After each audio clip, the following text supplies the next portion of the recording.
वारी जवळ आली की पालख्या पंढरपूरला येतात. कुठून येतात या पालख्या? तर त्या येतात संतांच्या गावावरून. विठ्ठलाचं नामस्मरण करत त्यांच्यासोबत अनेक दिंड्यांनी वारकरी पंढरपूरला येतात.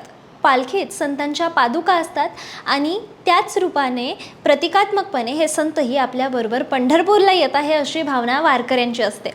पंढरपूरला येणाऱ्या पालख्यांची संख्या तशी 500च्या वर असल्याचं सांगितलं जातं. पण यातल्या 7 पालख्या अशा आहेत की ज्या मुख्य आहेत, सर्वात जुन्या आहेत आणि त्यांच्याबरोबर येणाऱ्या दिंड्यांची संख्या जास्त आहे. कोरोना काळात सरकारने ज्या निवडक पालख्यांना मर्यादित संख्येने पंढरपूरला यायला परवानगी दिली त्या याच पालख्या आहेत. कोणत्या आहेत या पालख्या? कुठून आणि कशा येतात त्या? काय आहे त्या ठिकाणाचं महत्त्व आणि कसं असतं या पालख्यांचं स्वरूप? हे सगळं जाणून घेऊयात आजच्या या वारी स्पेशल व्हिडिओमधून. नमस्कार, मी श्रुती आणि तुम्ही पाहतात लगावबत्ती. पहिली पालखी आहे निवृत्तीनाथांची. ती येते नाशिक जिल्ह्यातील त्र्यंबकेश्वरवरून. निवृत्तीनाथ हे संत ज्ञानेश्वरांचे थोरले बंधू. इतकंच नाही तर त्यांचे गुरु.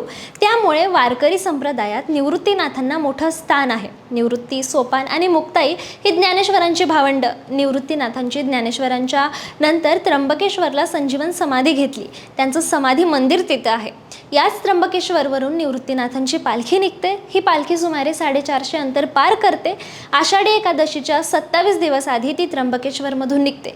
प्रस्थान करण्यापूर्वी निवृत्तीनाथांच्या पादुकांना कुशावर्त कुंडात स्थान घेतलं जातं. त्यानंतर पालखी निघते. पालखीबरोबर अधिकृत 50 ते 60 दिंड्या असतात. ही पालखी नाशिक, संगमनेर, राहुरी, अहिल्यानगर, मिरजगाव, करमाळा, कुर्डुवाडी, पंढरपूर असे जाते. दुसरी पालखी आहे मुक्ताईची. ती निघते जळगाव जिल्ह्यामधील मुक्ताईनगरमधील कोथळी या गावातून. या ठिकाणी मुक्ताईचं मंदिर आहे.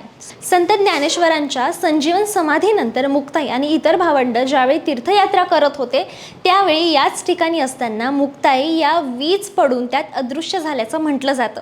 कोथळी येथील जुन्या मुक्ताई मंदिरातून ही पालखी निघते. सुमारे 600 किलोमीटर इतकं अंतर पार करत ती पंढरपूरला येते.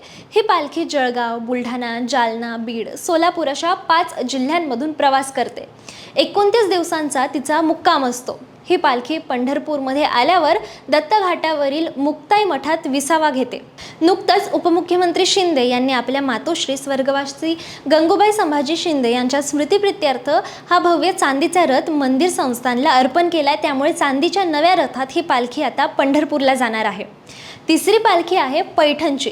पैठण हे छत्रपती संभाजीनगर जिल्ह्यात आहे, जिथे संत एकनाथांची समाधी आहे. भगवत, भावार्थ रामायण, रुक्मिणी स्वयंवर अशा मौल्यवान ग्रंथांची निर्मिती एकनाथांनी केली. तसंच अनेक अभंग, गवळणी, भारुडे त्यांनी मराठी भाषेत दिली. पैठणवरून नाथांची पालखी पंढरपूरला निघते. एकनाथ महाराजांचे थेट वंशज असणारे गोसावी कुटुंब त्यात सहभाग घेतात. पालखी ही नाथांच्या वाड्यातून निघून गोदावरी काठी ओलट्यावर ठेवली जाते. तिथून तिचं प्रस्थान होतं. पंढरपूर दरम्यान तिचे एकूण 19 मुक्काम असतात आणि सुमारे 250 किलोमीटर इतकं अंतर असतं. मराठवाड्यातील अनेक दिंड्या तिच्यात सहभागी होतात. बीड, अहिल्यानगर आणि सोलापूर जिल्ह्यातील अनेक छोट्या मोठ्या गावांमधून प्रवास करत ही पालखी पंढरपूरला पोहोचते. चौथी पालखी आहे सोपान काकांची. सोपान काका म्हणजे संत ज्ञानेश्वर माऊलींचे लहान बंधू. माऊलींच्या संजीवन समाधीनंतर त्यांनी पुणे जिल्ह्यातल्या सासवडला समाधी घेतली. सोपान काकांनी अनेक अभंग रचना केल्या. सासवड ते पंढरपूर अशी पालखी असते, जिचा प्रवास 14-15 दिवसांचा असतो. विशेष म्हणजे ज्ञानेश्वर माऊलींची आळंदीवरून निघालेली पालखी ही सासवडला मुक्कामी येते आणि तिथं ज्ञानेश्वर माऊली आणि सोपान काका या दोघा भावंडांची भेट होते. याच काळात सोपान काकांची पालखी पंढरपूरला निघते, पण तिचा मार्ग स्वतंत्र असतो. ही पालखी 1904ला ज्ञानेश्वर महाराज गोसावी व पंढरपूरचे धोंडीपंत दादा अत्रे यांनी सुरू केल्याचं सांगितलं जातं. त्यामुळे या पालखीला जवळजवळ 125 वर्षांची परंपरा आहे. पाचवी पालखी आहे रुक्मिणी देवीची. ही पालखी रुक्मिणीचं माहेर असणाऱ्या कौंडिण्यपूरमधून निघते. हे कौंडिण्यपूर अमरावती जिल्ह्यात आहे. विठ्ठलाची म्हणजेच श्रीकृष्णाची सासूरवाडी असणाऱ्या या पालखीला विशेष मान असतो. ही पालखी 18व्या शतकात कौंडिण्यपूर इथं वास्तव्यास असणाऱ्या संत सदाराम महाराजांनी सुरू केल्याचं सांगितलं जातं. ही पालखी पंढरपूरला येणारी सर्वात लांबची पालखी आहे. सुमारे 700 किलोमीटर इतकं अंतर पार करून ती पायी पंढरपूरला येते आणि तिची वाटेत एकूण 33 ठिकाणी मुक्कामी असतात.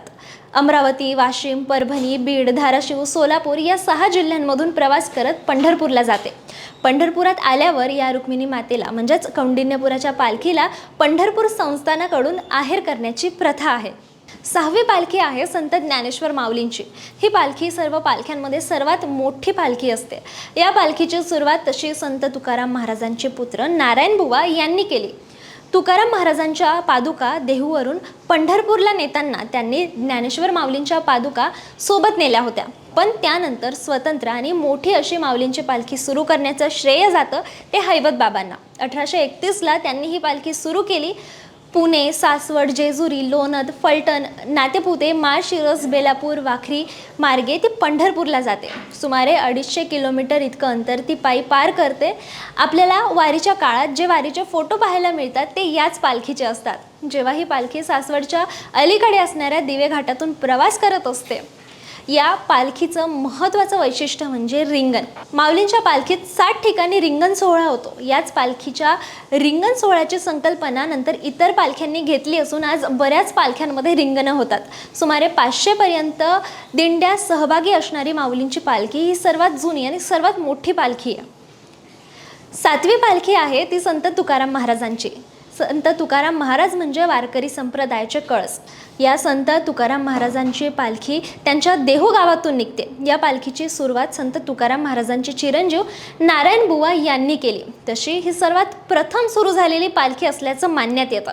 एकूण 21 दिवसांची ती असते आणि माऊलींची पालखी आळंदीतून प्रस्थान करण्याच्या 1 दिवस आधी ती प्रस्थान करते. सुमारे 258 किलोमीटरचा तिचा प्रवास असतो. अकुर्डी, पुणे शहर, हडपसर, बारामती, इंदापूर आणि अकलूज मार्गे पुढे ती पंढरपूरला जाते. पुण्यात संत तुकाराम महाराजांची पालखी आणि संत ज्ञानेश्वर महाराजांची पालखी एकाच दिवशी मुक्कामी असतात. ज्ञानेश्वर माऊलींच्या पालखीनंतर सर्वात मोठी पालखी ही संत तुकाराम महाराजांची असते आणि तुकाराम महाराजांच्या वारसदारांना म्हणजेच मोरे घराण्याचा तिच्यात सहभाग असतो. या झाल्या मानाच्या 7 पालख्या. तशा इतरही अनेक पालख्या आहेत ज्या वेगवेगळ्या संतांच्या गावावरून पंढरपूरला येतात.